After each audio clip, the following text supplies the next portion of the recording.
তো ভালো আছিস না মামুন? হ্যাঁ ভাই ভালোই আছি, আল্লাহর রহমতে ভালোই আছি। এই যে গ্রামে আসলে মোটামুটি তোরে ডাকি, আর তার অন্যতম একটা কারণ হলো দেখতাম যে আমি যখন আব্বার সাথে আসতাম তখন দেখতাম যে তুই আব্বার সাথে খুব মিশতি আর কি। হ্যাঁ, আব্বাও তোরে ডাকতো, যে কোনো কাজে দেখতাম ডাকতো। তার আগে দেখতাম আব্বারে যে রমেশ কাকার সাথেও আব্বার খুব খুব মিল ছিল আসলে বলা যায়। দুজনের মধ্যে দেখতাম অনেক কথা বলতো, সে জায়গাকারও দেখতাম খুব কথা বলতো আর কি। তুই তো আব্বার সম্পর্কে মানে গ্রামের সব কিছু চিন্তা ভাবনা করলে আব্বার সঙ্গে অনেক ভালো সম্পর্ক ছিল, ভালো জানতো আর কি। তো আব্বা তোর ডাকতো কারণ কি রে আসলে এত ডাকতো? কাকা হলো আর কি বা এই সম্পর্কটা কেমন হইলো? মানে এই হলো রহমত কাকার সাথে আমার আব্বার ভালো সম্পর্ক ছিল। তারা মামাতো হতো ভাই। এখন আমার আব্বা যে গেলে 2013 সালে হার্ট অ্যাটাকে মারা যায়, ওই সময় আপনি রহমত কাকা আমাদের কালিন্দি কবরস্থান ঈদগাহ মাঠে উনি সভাপতি ছিল। উনি প্রথম সভাপতি হইলো আমার যতটুকু মনে পড়ে, আমি ওই সময় কলেজে পড়ি, 2009 সালে প্রথম সভাপতি হয় উনি কালিন্দি ঈদগাহ কবরস্থানে। ওই সভাপতি কমিটি দেখা যায় কাকা যে এই কাকার আমলে মানে এই ওয়াইলকন বিভিন্ন উন্নয়ন, ব্যাপক উন্নয়ন হয়েছে ওই সময়। ওই আব্বা বা ইদ্রিস কাকা বা আশিক কাকা এরা সহ মিলে আর এলাকার সবাই মিলে মিশে কাজ করতো। রহমত কাকার কি ওই দীর্ঘদিন চাকরি করার পরে উনি থেকে 9 সালের সভাপতি হইলো। ওই দেখা যায় কবরস্থান উন্নয়নের একটা গুরুত্বপূর্ণ সামনে থেকে নেতৃত্ব দিছে। ওইভাবে দেখা গেলো আমার আব্বা মারা গেছে, মারা যাওয়ার পরে এখন ওই দেখা যায় আব্বাও অনেক এই কালেকশন টালেকশন ইদ্রিস কাকা আব্বা করতো, আশিক কাকা। ওইভাবে দেখা যায় একটা শূন্যতা তৈরি হয়েছে। কিন্তু আমি কলেজ জীবন থেকে ওই সময় আব্বা মারা যাওয়ার পরে আমি ধীরে ধীরে আর কি ওই সম্পর্ক আগে থেকে কাকার সাথে ভালো ছিল, ওইবার আর কি ধীরে ধীরে কাছে গেছি। কাছে যাওয়ার পর দেখা যায় ওই যে বিভিন্ন কবরস্থানের উন্নয়নের কাজে ও ডাকতো। আবার আর একটা অন্যতম কারণ হইলো কাকা এই ই আপনার এলাকায় আসতো, উনি সাভার থাকতো, এটা তো জানেনি আপনার আব্বা। সাভার আসতো উনি ওই সময়, অনেক সময় মানুষ মানে মনের মতো একটু মানুষ পাইতো না বা কথাবার্তা আর কি, বিভিন্ন এলাকার উন্নয়নের খোঁজ নিত বা কি করা যায় কেমনে করা যায়, বা আমার আর কি ডাইকে ডেকে বিভিন্ন কথা বলতো এলাকার কি খবর। বা উনি সাভার থাকা অবস্থায় আমার 2 দিন 3 দিন পর পরই ফোন করতো। যদি উনি সাভারও থাকতো ওই সময় ফোন করতো, আমার জিজ্ঞেস করতো কি রে তোর খবর কি, তোর তো খবর পাই না। আবার আমি যে গেল 9 সালে ওই সময় তো আমি বেঁচে আসছিলাম সাভার ব্যাংকগুলো নিয়ে। ওই সময় কাকাও আমার মাঝে মাঝেই 7 দিন 2-3 দিনের ভিতরে 7 দিনে 2-3 দিনই ফোন করতো, আয় বাসায় দেখা করে বা হ্যান ত্যান। আমি ওই ব্যাংকগুলো নিয়ে থাকতাম। ওইভাবেই আর কি ধীরে ধীরে কাকার সাথে সম্পর্ক আমার ঘনিষ্ঠ হয়েছে। তারপরে আর কি আমার দেখালে অনার্স মাস্টার শেষ হয়ে গেল, তারপর আরও ধীরে ধীরে ঘনিষ্ঠ হয়ে গেছে। আর উনি আর কি এলাকার খোঁজ খবর নিতে, উন্নয়নের কীভাবে কী করা যায় এলাকা, এই মসজিদ মাদ্রাসা কবরস্থান ঈদগাহ মাঠ স্কুলের এইসব বিষয়ে আলোচনা করতো।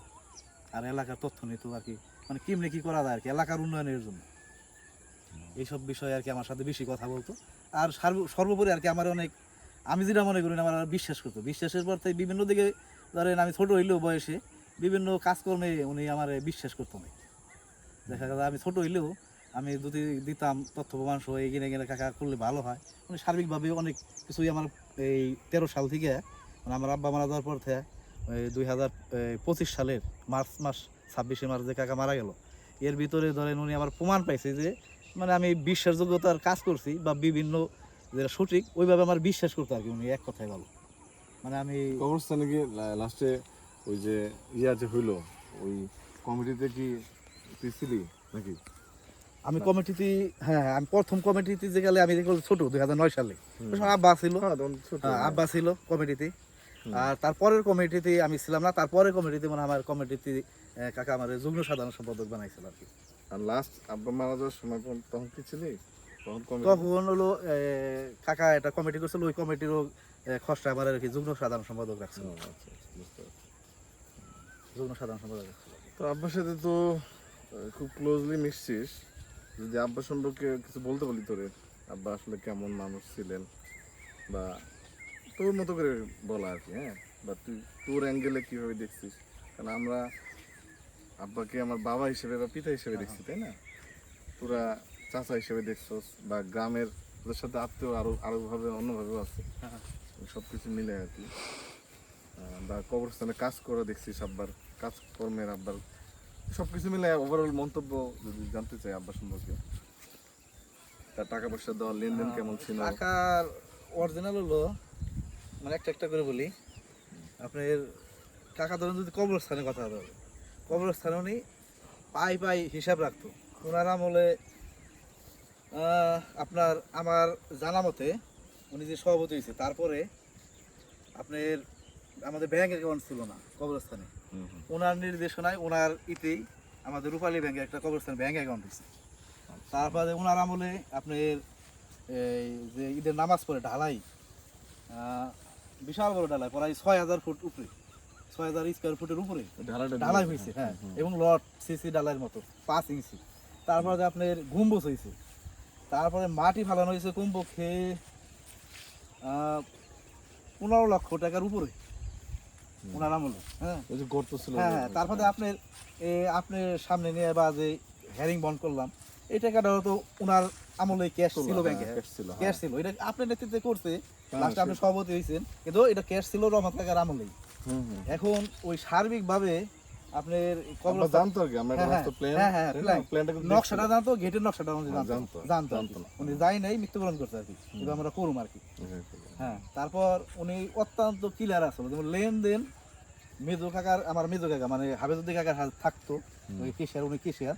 কিন্তু উনি সার্বিকভাবে কবরস্থানের আমার জানা মতে যে কমিটি আছে, এই সত্তর ভাই সাধারণ সম্পাদক ছিল, এখন ইসলাম কাকা সাধারণ সম্পাদক, সত্তর সিনিয়র সভাপতি, যাক আরো সবাই যে কমিটি যারা আছে আনুষঙ্গিক, শ্রীপুর কাইলেন্দি 18 তারিখে বা এই আপনার বাইন্দেল মিলে, এই কমিটি উনি আমার জানা মতে ওনার সামনে যে 4 আনা পয়সা কোনো লেনদেন কোনো 2 নম্বর হয় নাই, কোনো কেউ টাকা খাইতেও পারে নাই, নিতেও পারে নাই, কারণ উনি এত কঠিনভাবে ক্যাশ নিয়ন্ত্রণ করছে এক।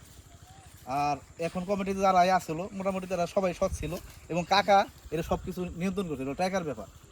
আর সার্বিকভাবে ওনার ব্যক্তিগত যদি লেনদেন ধরেন, ওনার ব্যক্তিগত লেনদেন আমি অনেক কিছুতেই দেখছি বা জড়িত, যেমন জাকাত ক্ষেত্রা, আবিদাবি বলতে জাকাত ক্ষেত্রা বা দান দেন যে করতো, বা ওনার কাছে পাইতো, কটের টাকা পাইতো, উনি সব কিছুই এই খাতায় লিখে রাখতো। উনি আমারই মনে বলছে, মামুন আমি ব্যাংকে চাকরি করছি, তো এই ডকুমেন্ট বা খাতায় না রাখলে আমার ভালো লাগে না, কারণ সব কিছু তো প্রমাণ থাকা দরকার। আমার কাছে কে পায়, আমি কার কাছে পাই, কার কয় টাকা দিলাম, কোনে কি করুম, উনি যাই কিছু করতো খাতায় ক্লিয়ার ভাবে। ওনার দ্বারা আমার জানার মতো উনি ক্লিয়ার ছাড়া কোনো কাজই করতো না এক। আর পারিবারিক ভাবে ধরেন আমার আব্বা 13 সালে মারা যাওয়ার পর আমাদের বিশেষ করে আমাদের পরিবারে অনেক কিছুই বেশিরভাগই কিছু ওনার কাছে আমি, ওই রহমত কাকার কাছে আমি পরামর্শ করতাম, মানে কাকা এটা করবে চাই, ওইটা করবে চাই, কি হইলে ভালো হয়। অনেক কিছু উনি ডিসিশন দিয়েছে, বা আমাদের পারিবারিক কিছু অনেক কিছুই ডিসিশন দিয়েছে। ধরেন অনেক গুরুত্বপূর্ণ সিদ্ধান্ত কাকার কাছে জিজ্ঞেস করতাম, কাকা এটা করলে কি হয়, বা কাকাই আমার আগেই বলে দিত, বা যে কোনো ব্যাপারে, যেমন পারিবারিক ব্যক্তিগত অনেক কিছু আছে না, এগুলো অনেক কিছুই করছে কাকা।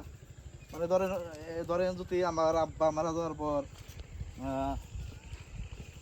যদি কয়েকজন মুরব্বী ধরেন 2 জন বা 3 জন, তার মধ্যে রহমত কাকা ধরেন আমাদের পরিবারের বা আমাদের পরিবারের রমেজউদ্দিন, ধরেন আমার আব্বার নাম রমেজউদ্দিন, তার সন্তান হিসেবে আমাদের একজন গার্ডিয়ান বা গার্জেন ছিল। তো 2 জন বা 3 জন যদি ধরেন, তার মধ্যে উনি থাকবে, বা 2 জন দলেই থাকবে। আমার অনেক সিদ্ধান্ত উনি 1 জন দলেই থাকবে, কারণ আমার কাকা আছে, কিন্তু অনেক কিছু তো কাকা ধরেন এই সিদ্ধান্ত রহমত কাকা একটু মানে উনি তো শিক্ষিত ছিল বা চাকরি করছে বা বিভিন্ন এলাকায় করছে, ওনার জ্ঞানটা অনেক প্রসিদ্ধ ছিল। ওই হিসেবে আমার পরিবারেরও ধরেন উনি অনেক গুরুত্বপূর্ণ সিদ্ধান্ত বা গার্জেন আমাদের ছিল আমার আব্বা মারা যাওয়ার পর। আমার আব্বার সাথে ব্যক্তিগত ভালো ছিল। শারীরিকভাবে উনি আর কি অত্যন্ত যাই কিছু করছে দক্ষতার সাথে এবং সততার সাথে, লেনদেন এবং উন্নয়ন, মানে সব কিছুই গ্রামে চিন্তা করতে হবে। তারপরে যে রাস্তাটা দেখছেন, এই রাস্তাটাও এর পরিকল্পনা ছিল আর কি। রাস্তায় দেখো কবরস্থানে শীত করে আটার জায়গায় মানুষের সুবিধা হইব, এই রাস্তাও তারও আছে, অবদান আছে।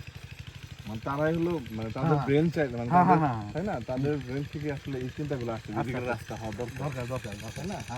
তারা এবং বরাদ্দ যে, এবং এই রাস্তা নিয়ে অনেক কিছু হয়েছে, ওই ব্যক্তিগত আক্রমণ না করি, হ্যাঁ। এটা আমাদের সাবেক চেয়ারম্যান সহ আমাদের মেম্বার আছে আপনার ছাত্র সবাই সহযোগিতা করছে। সহযোগিতা করছে চেয়ারম্যান সহ আসমাফা সহ কালাম মেম্বার বাইলডাঙ্গি ওই কাকা আর দুই কাকা আর কি কালাম মেম্বার কালা কাকা এবং আসমাফা এবং সাবেক চেয়ারম্যান হালিম চেয়ারম্যান সহ তো আমার টাকা নিয়েই সমন্বয় করে এই রাস্তাটা ওই সময় অনেক করে এই রাস্তাটা করছে এরা সংগ্রাম করে না আর আরেকটা টাকার বিষয় হলো- অন্যত গুরুত্বপূর্ণ অবদান আছে সবাই না, আরেকটা বিষয় হলো এই যে ধর এত মোটা রাস্তা হ্যাঁ সবাই জায়গায় ছাড়ছে বলেই তো রাস্তাটা হয়েছে, হয়েছে তাই না? আর সবারই অবদান আছে হ্যাঁ, সবার একটা অবদান আছে। হ্যাঁ এই মান যায় না এটা মালিককে, তাই না? এই হ্যাঁ। এই জায়গাটা যদি না ছাড়তো তাহলে আমার রাস্তাঘাটে চ্যালেঞ্জ হইতো, হ্যাঁ চ্যালেঞ্জ ও কাজ হয়ে যেত কিন্তু চ্যালেঞ্জ হইতো আর কি, ঠিক আছে? আর নতুন একটা রাস্তা করতে গেলে চ্যালেঞ্জ হয় হয়। সার্বিকভাবে তো সবাই আমি বলবো হ্যাঁ। যে এখানে এই যে রাস্তার দুই পাশে যাদের জমি জমা ছিল হ্যাঁ। সবারই একটা পজিটিভ মন মানসিকতা ছিল বলেই তারপর দিন শেষে আপনি রাস্তা আপনি কি যে রাস্তা হয়েছে আর কি হ্যাঁ, সবাই জায়গা দিচ্ছে আর কি কি আম গাছ লাগাই দিচ্ছেন না? তো ঠিক আছে, ধন্যবাদ অনেক। পরবর্তীতে আপনার জন্য বাড়ি দোয়া করার করি থাকি, হ্যাঁ? ইনশাআল্লাহ আসসালামু আলাইকুম। আপনার জন্য দোয়া